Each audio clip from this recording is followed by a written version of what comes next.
Bismillahirrahmanirrahim. Alhamdulillahi rabbil alamin. Wassalatu wassalamu ala sayyidil mursalin wa ala alihi wa ashabihi ajma'in. Eң алғаш жаратқан Аллах Субхану ва Тағалаға чексіз мақтаулар болсын. Андан кейін сүйікті пайғамбарымыз саллаллаху алейхи вассаламға Алла Тағаланың үзгілтіксіз салават саламдары болсын. Алланың жалғыздығына, Алланың барлығына бірлігіне иман келтіріп, пайғамбарымыз саллаллаху алейхи вассаламның сүннетімен жашаған барлық момын мұсылмандарға Алла Тағаланың үзгілтіксіз рахматы мерими, хидаяты нұры, адал рызқы берекесі бола берсін. Урматтуу мусулман бир туугандар, баарыңыздардын мына ораза айыңыздар куттуу болсун. Мына ушул ораза айда кылып жаткан баардык ибадатыңыздарды, дуа тилегиңиздерди Аллахым кабыл кылган болсун. Мына ушул айларда эң бир жакшы күндөр бар экен. Бул болсо дагы Куранда келгендей бул Кадыр түн кечеси болот. Бүгүн сиздер менен кыскача мына ушул Кадыр түн жөнүндө, анын пайдалары жөнүндө, аны кандай өткөрүү керек, мына ушулар жөнүндө кыскача сөз кылмакчыбыз. Бүгін кеш мен сізді Ооза Чарга конокко чакырам. Ой, мени? Албетте сизди. Чоң рахмат, бирок кайда барабыз? Миндаль тойканасы. Ооза Чарга буйртмаларды кабыл алабыз. Үйлөнүү той, кыз узатуу, жентек той, юбилей жана башка тойлорду 150 кишиге чейин жогорку деңгээлде өткөрүп беребиз. Чынында тамактар абдан даамдуу экен. Ооба, арзан жана даамдуу. Дарегим, Карпинка көчөсү 192, Жибек жолу менен кесилишет. Телефон номерим 0706 88 91 99. Тез там жоопкерчилиги чектелген коому. $3500 баштап 40 күндө үй куруп берет. Жылуу, коопсуз, арзан, сиз күткөндөй жана ойдогудай болот. Дареги, Бакаев көчөсү 44, Гагарин көчөсү менен кесилишет. Байланыш телефону 0709 38 74 74.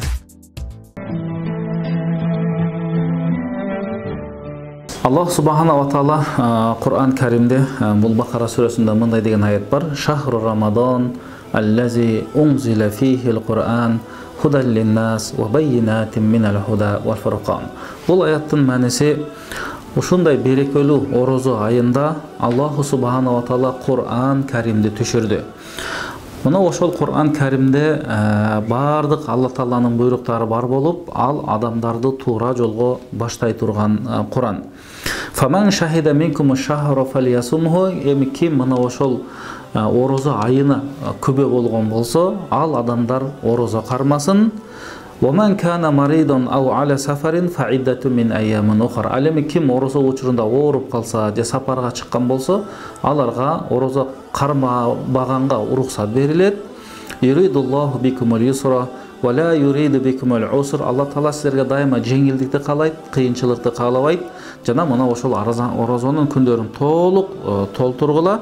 Жана Аллах Субхану ва Тааланы дайыма силер улуктасаңар, ага шүгүр айткан адамдардан болосуңар дейт. Демек бул аят деле орозо жөнүндө, Кур'ан жөнүндө айтылган аяттардан. Бул болсо дагы Аллах Субхану ва Тааланын бизге эң бир чоң бир нематы, бул ислам нематы, бул Кур'ан нематы. Мына ошол Аллах Субхану ва Таала Кур'анда дагы өтө бир 97-чи сүрө деп айтабыз. Бул Кадыр сүрөсү болот. Мына ошол Кадыр сүрөсүндө дагы чоң жакшы маани маңыздар жатат. Биз кыскача мына ошол сүрөнүн маанисине көңүл бурсак, бул Кадыр сүрөсү бул 97-чи сүрө болуп эсептелинет. Жана 5 аяттан турат. Бул аяттын башталышы Бисмиллахиррахманиррахим. Инна анзалнаху фи лейлатил кадр. Акыйкатта биз аны Кур'ан Каримди бул ыйык түндө түшүрдүк дейт. Демек Аллах Субхану ва Таала мына ошол Кур'анды дагы орозонун ошол Кадыр түнүндө түшүрдүк деп айтып атат. Ва ма адрака ма лейлатул кадр. Кадыр түндүн эмне экенин билесиңби дейт. Демек бул Алла Таала Кур'анда суроолуу түрдө берип атканы, демек бул өтө артынан маанилүү сөздөр же маанилүү бир маани жаткандыгынан бизге маани берет. Лейлатул кадри хайрум мин алфи шахр. Демек Кадыр түндүн кандай экенин билесиңби дегенден кийин эле Алла Таала айтып атат, Кадыр түн 1000 айдан да артыгыраак дейт. Демек мына ошол Кадыр түн кечеси биз ибадат кылган болсок, аны ар түрдүү ибадаттар менен өткөрсөк болот. Балки намаз окуп, таравих намаздарды окуп, Алланын Куран китебин окуп, Алла менен мамилени оңдоо максатта зикир кылып Алланы, же болбосо мына ошол түндө кайрымдуулук иштерди дагы кылган болсок, демек кадыр түндө ар түрдүү ибадаттар менен өткөрсөк болот. Мына ошол түнү кылган биздин ибадатыбызга Алла Таала көптөгөн эселеген соопторду берет экен. Ал болсо дагы бул аятта айтылгандай 1000 айдан артык дейт. Демек мына ушул күнү биз 1000 айдан артыгыраак соопту алганга мүмкүнчүлүк болот экен. Ал эми biz жыл менен эсептей турган болсок, бул 84 жылдык же 84 жылдан ашыгыраак убакыт болуп калат экен, 1000 ай. Демек ошол соопту биз алсак болот экен. Танаzzalul malaikatu war-ruhu fiha biizni rabbihim min kulli amr. Ал түндө дейт, кадыр түндө Алланын буйругун аткаруу үчүн периштелер жана рух, бул Жебреил периште жер үстүнө түшүшөт дейт. Демек мына ошол күнү аябай периштелер жер үстүнө көп каптагандыктан мына ошол Жебреил да кошо түшөт дейт. Демек периштелердин түшүүсү Алланын рахматы, Алланын берекеси түшүү деп билебиз. Саламун хия хатта матла'ил фажр. Ал эми акыркы 5-аяты ал таң дейт, ошо кадыр түн дейт, таң атканча бул тынчтык, амандык, ошол кадыр күндү же ошол түндү тосуучулар үчүн бул ошол амандык, тынчтык болот деген аят экен. Демек урматтуу мусулман бир туугандар, Аллах субханаху ва таала бизге кээ бир күндөрдү өзгөчө кылып берген күндөр бар экен. Кээде ошол ажылык учурунда Зулхижжанын алгачкы 10 күнү дагы аябай фазилеттүү жакшы амалдарды кылсак болот дейбиз. Жума күндөрү бар, айлардын ичинде бул орозо айы эң бир улуу ыйык айлардан дейбиз. Мына ошол орозо айынын ичинде кечелердин ичинен мына ошол кадыр түндү Алла Таала бизге өзгөчө кылып бергендиктен Пайгамбарыбыз саллаллаху алейхи ва саллам өз сөзүндө мындай деп айтат: "Ман қама лейлатал қадри иманан ва ихтисабан гуфира лаху ма тақаддама мин замбихи" дейт. Кайсы бир мусулман адам кадыр түн кечесин чын ихлас менен, чын көңүлдөн Алла Таала соопторду берет деген жакшы бир ниетте ошол кадыр түндү ибадат менен өткөргөн болсо, Алла Таала ал адамдын өткөн бардык күнөөлөрүн кечирет дейт. Демек, кадыр түндүн эң бир берекелүүлүгү, анын куттуулугу мына ушул жерде турат. Биз жакшы чын көңүл менен эч бир жанагындай кожо көрсүндөн алыс болуп, риядан алыс болуп, бирөөгө көрүнүүдөн алыс болуп, бир гана негизги максатым Аллага ибадат кылуу, Аллага жакындоо, жан дүйнөнү байытуу, ички дүйнөнү тазалоо, жүрөктөрдү иманга толтуруу максатында биз ошону өткөргөн болсок, Пайгамбарыбыздын айткан сөзү чындыгында анык, ал адамдын күнөөлөрүн Алла Таала кечирет дейт. Демек Алла Таала бизге мүмкүнчүлүк берип, мына ушул айды же ушул айдын ичиндеги кадыр түндү жакшы өткөрүп алган болсок, баардык күнөөлөрүбүз кечирилген болсо, демек андан кийинки жашоого чындыгында аябай көңүл бурушубуз керек. Мына ошол таптаза болгон барагыбызды дагы башка күнөө иштер менен, жаман иштер менен, ичи тарылык менен, балки же текеберлик менен, же калпайтуу менен биз мына ошол таптазадай болгон барагыбызды, тагдырыбызды булгап албашыбыз керек. Мына ошол башка бир аятта Алла Таала айтат: "Инна анзалнаху фи лейлатин мубаракатин." Биз Куранды ушу берекелүү айда түшүрдүк. Инна кунна мунзирин фиха юфраху кулли амрин хаким. Демек Куран Каримди дагы орозодо, кадыр түндө Алла Таала түшүргөндүктөн мына ошол Куранда ар бир ишти айырмалап өзүнчө көрсөтүп, жакшысын жакшы деп, жаманын жамандай баардык өкүмдөр айтылган деп мына ошол Куранда айтылып атат. Демек бул айды биз орозо айыны жакшы ибадаттар менен, жакшы орозо кармоо менен, бир гана биздин орозодогу негизги максат тамак ичкенден, андан кийин суусундук ичкенден, ак никелүү өмүрү жолдошко жакындык кылгандан биз ошондон карманабыз. Таң аткандан баамдаттан баштап ошол шам убакытына чейин. Демек, biz ошол менен гана тим болбошубуз керек. Анткени бул жалпы адамдардын орозосу. Biz мына ошол ороз айында биздин керек болсо көзүбүз дагы орозо кармаш керек болуп калат. Балки арамды карагандан, тилибиз дагы орозо кармаш керек болот. Балки жалганды сүйлөгөндөн, кулактар дагы орозо кармаш керек болот. Бул ушактардан алыс болуу, буттар дагы арам деген нерсеге басып барбаш керек. Жана колдор менен дагы шариятыбызда арам деген нерселерди кылбастан биздин баардык толку боюбуз менен, мүчөбүз менен орозо кармашыбыз керек. Мындай орозо кармоо бул өзгөчөлөрдүн орозосу дейт. Ал эми өзгөчөлөрдүн өзгөчөсүнүн орозосу бар экен. Ушул жогорудагы айтылгандардан эле кошо бул адамдын жүрөгү дагы орозо кармаш керек экен. Демек, биз жүрөктү дагы тазалоо максаты турат. Бул орозодон эң негизги максат. Кадыр түндү өткөрүүдөн эң негизги максат биздин жан дүйнөбүздүн таза болуусу. Биздин ол имандын булагы болгон жүрөгүбүздүн таза болуусу. Себеби ар кандай азыр оорулар күчөгөн жүрөктөрдүн. Мына ошол оорулардан биз сактанышыбыз керек. Бул оору дегенде мен инфарктты же инсультты айткан жокмун. Бирок бул оору деген бул текеберлик оору бар экен кээ бир адамдарда. Кээ бир адамдар ичи тарылык кылат экен, бирөөлөрдү көрө албастык кылат экен. Башка бирөөлөрдү кемсинтүү деп коет экен. Мына ошого окшогон оорулардан сактанышыбыз керек. Демек, текеберлик бул шариятыбызда туура эмес. Пайгамбарыбыз мына ошол нерседен сактангыла деп айткан. Өзүнүн бир сөзүндө кимдин жүрөгүндө кымындай да текеберлик бар болсо, ал бейишке кирбейт деген пайгамбарыбыздын сөзү бар. Ошондо пайгамбардан сурашты, текеберлик эмне дегенде пайгамбарыбыз айтты, текеберлик деген акыйкатты четке кагуу жана башка бирөөлөрдү кемсинтүү деп айтты. Демек, кимде ушул адамда ошондой сыпат болсо, ал текебер болуп калат деп айтылат. Мына ошол орозонун негизги пайдасы бул арамдан алыс болуу. Орозонун негизги пайдасы адам ушу жан дүйнөсүн, жүрөгүн тазалоо экен.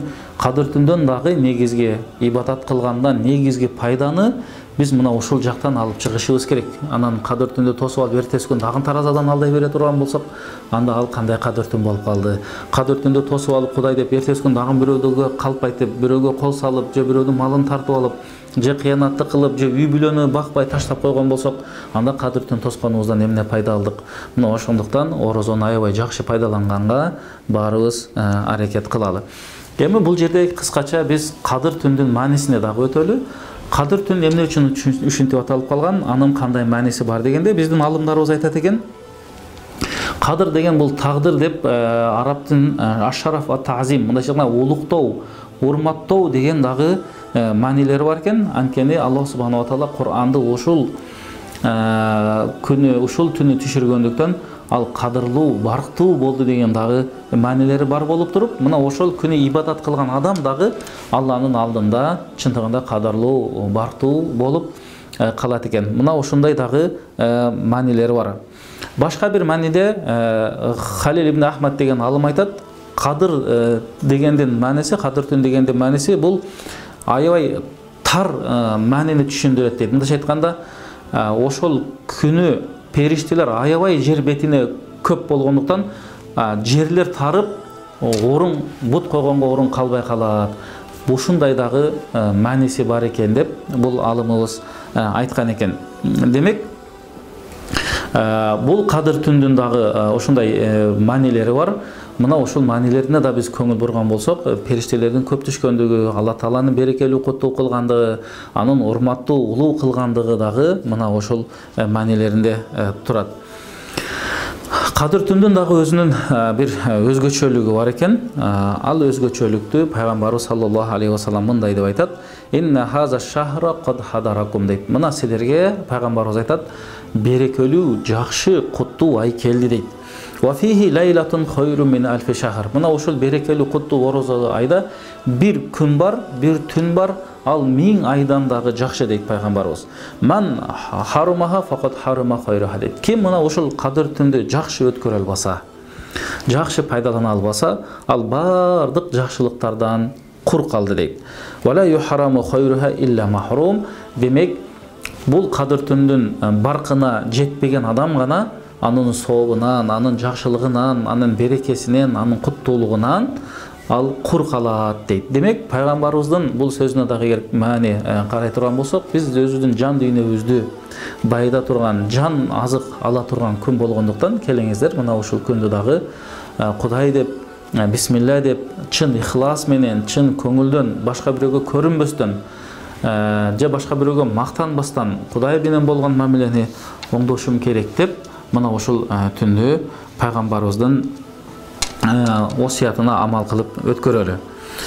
Демек бул түнү фазилеттеринен жагы өзүнүн жакшы пайдаларынан биз жана айтып өттүк, бардык периштелер жер бетине түшкөндө, демек периштенин түшүүсү бул жакшылыкты, берекени, ырайымдуулукту, мээримдүүлүктү алып келет экен.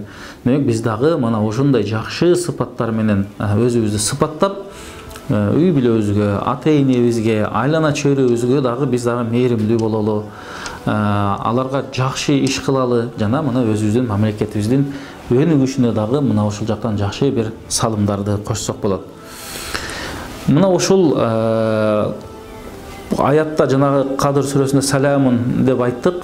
Ошол амандык, тынчтык болот ал түнү дегенде, демек ушул күнү Кадыр түн кечесин тоскондор жана бардык мусулмандар салам, амандык деген сөз бул жерде бул бардык кыяматтагы тозоктун азабынан аманчылык экен. Мындайча айтканда, биз Алла Таалага мына ушул күнү ибадат кылган болсок, зикирлерди, дуаларды, Куран окугандарды жана кайрымдуулук иштерди көп кылган болсок, Алла Таала бизди кыяматта тозок отунан сактайт экен, кабырдын азабынан сактайт экен. Бул болсо дагы биз үчүн эң негизги жашообуздагы маанилүү. Негизи адам баласынын бул дүйнөдөгү негизги жашоо максаты бул Алланын ыраазычылыгын табуу экен. Демек мусулмандын негизги максаты Алланын ыраазычылыгын табуу болгон болсо, мына ушул жакшы Алла Таала бизге берген күндөрдү, бизге берген жакшы бир түндөрдү, убакыттарды, айларды жакшы пайдаланып, ар бирибиз өзүбүздүн жаныбызды, үй бүлөбүздү тозоктон сактоого мүмкүнчүлүк бар экен. Аллах субханаху ва таала Кур'ан Каримде мындай деп айтат: "Я айюхаллазина аману қу анфусакум ва ахликум наран." Эй момун мусулмандар, силер өзүңөрдүн нафсыңарды жана үй бүлөңөрдү тозоктун отунан сактагыла дейт. Эми тозоктун отунан кантип сактанабыз? Биз мына ошол Куранга амал кылган болсок, Курандагы буйруктарды аткарган болсок, жана пайгамбарыбыз саллаллаху алейхи ва салламдын көрсөткөн осуяттары менен жашаган болсок, биз мына ошол учурда мына ошол бардык өзүбүздүн нафсыбыздагы тозоктун отунан сактаган болобуз акыретте. Ал эми бул дүйнөдө биздин жан дүйнөбүз байып, мамилебиз айлана чөйрөбүз менен аябай жакшы болуп, пайдалуу иштерди кылганга бизге аябай жакшы түрткү болот экен. Анткени пайгамбар саллаллаху алейхи ва салламдан сурашканда мындай деп сурашкан: "Эң жакшы адам ким?" деп пайгамбардан сураганда, пайгамбар айткан: "Анфаухум линнас" деген. Адамдарга эң пайдалуу адам мына ошол адам эң жакшы адам деди. Башка бир сөзүндө пайгамбар айтат: "Мен ошо ороз айында барыбызга белгилүү болот, акыркы 10 күндө этикафка отурган күн болот. Этикаф деген бул мечитке кирип алып, Кудай менен болгон мамилени оңдоп, ибадатта отурабыз." Пайгамбар айтат: "Бир мусулмандын, бир адамдын муктаждыгында жүрүү мен үчүн мечитте бир ай отуруп этикаф кылып ибадат кылгандан дагы жакшы" дейт. Демек, бул айларда биз ошол башка мусулман, муктаж мусулман бир туугандарыбызга дагы өзүбүздүн көмөгүбүздү, жардамыбызды сөзсүз түрдө беришибиз керек. Андан кийин биздин алымдарыбыз айтат, Кадыр түндүн кайсы күнү деп дагы сөздөр болгон экен. Мына ошолдо биздин пайгамбарыбыздын айткан сөзү бар экен: "Тахарру лайлатал кадри фи ашрил авахир мин Рамадан" дейт. Силер Кадыр түндү орозо айынын эң акыркы 10 күндүгүнүн ичинен издегиле деген пайгамбарыбыздын сөзү бар экен. Демек, акыркы 10 күндүктө издейли. Акыркы 10 күндүктөн издегенде жуп күндөрдүн түнү так күнгө өтүп аткандагы түндөрдө издесек болот экен. Башка бир хадисте пайгамбар саллаллаху алейхи ва саллам айтат: "Аро руякум коттаватаат", яни иттафакат. Сахабалар Кадыр түнү кандай болот, качан болот деп сүйлөп отурганда, пайгамбарыбыз чыкты дагы: "Туура эле айтып атасыңар, силер ошо акыркы 10 күндө издегиле" деп пайгамбарыбыз айтты. Эми көпчүлүк алымдар бул жерде 26-орозонун кечинде деп айтып жүрүшөт. 26-сынан 27-сине өткөн деп айтып жүрүлөт. Бул дагы алымдардын дагы оздорунан айтылган сөздөр бар. Убай ибн Каб мындай деп айтат экен: "Валлахи инни ла а'ламу айи лейлатин хия." Убай ибн Каб Алланын аты менен касам ичемин, ал түн кайсы күн экенин мен билемин дейт. Ал ушундай пайгамбарыбыз бизге буйруган күн, ошол күнү биз таравих намаз менен окуп бүтүрүшүбүз керек, ибадат менен өткөрүшүбүз керек дейт. Ал 27-чи түн дейт. Демек 26-чы Рамазандан 27-чи өткөн түнү мына ошол Кадыр түн деп мына ошол Убай ибн Каб дагы айткан экен. Кандай болгон күндө деле, урматтуу мусулман бир туугандар, Аллах субханаху ва таала бул Кадыр түндү Рамазандын акыркы 10 күнүнө жашырып коюптур. Эгер биз бир күндү так ошол күн деп билип алсак, балки ошол күнү ибадат кылып, ошол күнү дуаларды кылып, башка күндөрдү таштап коюшубуз керек экен. Негизи пенде мына ошондой экен. Ошондуктан акыркы 10 күнгө жашырып койгону биз мына ошол акыркы 10 күндөрдүн күнүгө деле Кадыр түн деп издесек болот деп айтат элем. Мына ошондуктан Аллах субханаху ва таала кээ бир убакыттарды жашырып коет экен. Мисалы жума күнү дагы бир убакыт бар. Ким ошол убакыт күнү бата кылса, дуа кылса, ошол кабыл болот дейт.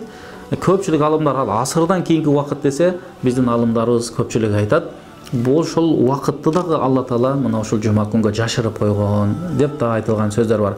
Мына ошол сыяктуу Кадыр түн кечеси дагы мына ошол сыяктуу болгондуктан эң акыркы 10 күндө пайгамбарыбыз аябай жумушка кирген адам сыяктуу ибадат кылат эле Алла таалага деген пайгамбарыбыздын абалынан айтылган сөздөр бар. Демек мына ошол Кадыр түн күнү болуп калса, Айша энебиз пайгамбарыбыздан сурайт экен, эмне кылайын дегенде пайгамбарыбыз ушул дуаны, батаны үйрөткөн экен. Эй Айша, эгер Кадыр түн экенин билип калган болсоң, ушул батаны айт дейт. Аллахумма иннака афуун тухиббул афва фа'фу анни. Бул дуанын маниси: Аллахым, сен кечиримдүүсүң, сен берешенсин, биздин күнөөбүздү кечиргин деген бата дуа экен. Ошондуктан урматтуу мусулман бир туугандар, мына ошол батаны жакшы жаттап алып, мына ошол Кадыр түнүнө мына ошол дуаны, батаны жана мындан башка баталарды дагы жүрөктөн чыккан Алла Тааладан тилеп, сурап бата кылган болсок, Аллахым кабыл кыла турган эң бир берекелүү, куттуу түндөрдөн болуп эсептелинет. Эми Кадыр түндүн дагы өзүнүн белгилери болот экен. Кеде кандай белгилери бар дегенде айтылат экен, пайгамбарыбыз айтат экен: "Лейлатул Кадр лейлатун талкатун, ла харатун ва ла баридатун, тусбиху аш-шамсу яумуха хамра даифа." Мындайча айтканда, Кадыр түндөн эртеси күнү күн чыкканда, күн көп да суук болбойт, көп да ысык болбойт. Ошол күндүн нуру дагы болбойт, өзү аябай даана көрүнө турган болуп чыгат деп дагы айтылат экен. Эгер эртеси күнү күндү ошондой экенин билип калган болсок, демек кечеги түн бул Кадыр түн экенин деп аны дагы билсе болот экен. Ошондон урматтуу мусулман бир туугандар, Аллах субханаху ва таала баарыбызды мына ошол айда, ошо берекелүү куттуу айда көптөгөн ибадаттарды кылып алганга күч кубат берген болсун. Аллах субханаху ва таала иманыбызды бекем кылсын, ибадатыбызды кабыл кылсын. Дайыма элибизде, жерибизде тынчылык, аманчылык, токчулук, бейпилдик болууну Аллахым өзү насип кылсын.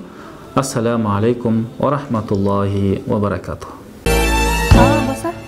Бүгүн кеч мен тоз ачарга конокко чакырам. Ой, мениби? Албетте сизди. Чоң рахмат, бирок кайда барабыз? Миндаль тойканасы. Оз ачарга буйртмаларды кабыл алабыз. Үйлөнүү той, кыз узатуу, жентек той, юбилей жана башка тойлорду 150 кишиге чейин жогорку деңгээлде өткөрүп беребиз. Чынында тамактар абдан даамдуу экен. Ооба, арзан жана даамдуу. Дарегим, Карпинка көчөсү 192, Жибек жолу менен кесилишет. Телефон номерим 0706 88 91 99. Тез там жоопкерчилиги чектелген коому. $3500 баштап 40 күндө үй куруп берет. Жылуу, коопсуз, арзан, сиз күткөндөй жана ойдогудай болот. Дареги, Бакаев көчөсү 44, Гагарин көчөсү менен кесилишет. Байланыш телефону 0709 38 74 74.